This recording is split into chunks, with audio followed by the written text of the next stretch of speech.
کر رہے ہیں، یہ مجھے علی سے جدا کرنا چاہتے ہیں، یہ میرے حسنین کو یتیم کرنا چاہتے ہیں، اور علی کی جدائی مجھ سے برداشت نہیں ہوتی۔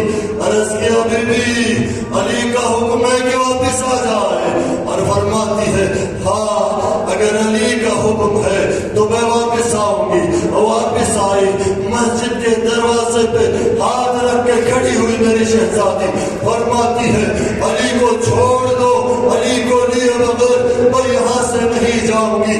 یہی وہ قیامت کی منزل تھی، شاید ظالموں نے عذاب الہی کو اپنے سروں کے اوپر دیکھا کہ علی کے گردن سے تلوار ہٹی، امیر المومنین کے ہاتھوں سے رسی کھلی، امیر المومنین زہرا کی طرف بڑھے۔